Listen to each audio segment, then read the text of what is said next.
Have you had a cough? Americans in about half of U.S. states began emerging on Friday from home confinement.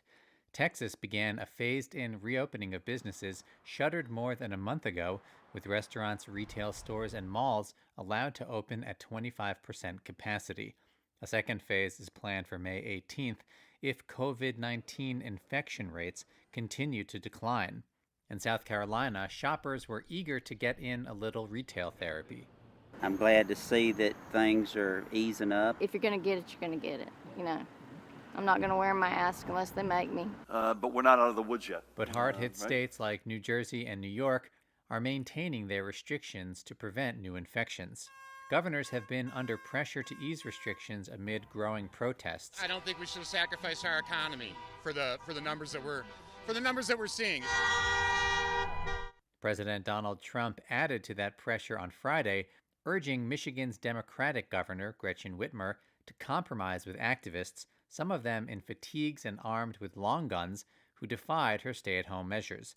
Trump tweeted, quote, "The governor of Michigan should give a little and put out the fire. These are very good people, but they are angry." Civil liberties mean nothing if you're dead because you got the coronavirus. Others object to the reopenings. Florida lawyer Daniel Uhlfelder protested the state's opened beaches Friday by walking around in a Grim Reaper costume. Are we going to allow this area to draw people from all over and bring and spread the virus rather than try to continue to flatten the curve and do the right thing?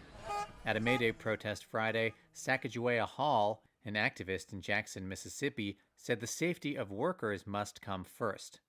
The people who are at risk every day by opening up an economy which isn't serving us and hasn't served us for a long time anyway are the people who need to be deciding when we go back to work and when it's safe based on science and health recommendations.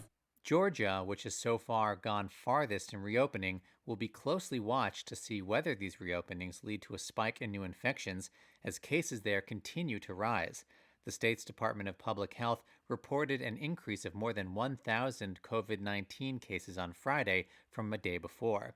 As of Friday, a Reuters tally found that the number of known infections nationwide had climbed to more than 1 million, including nearly 64,000 deaths.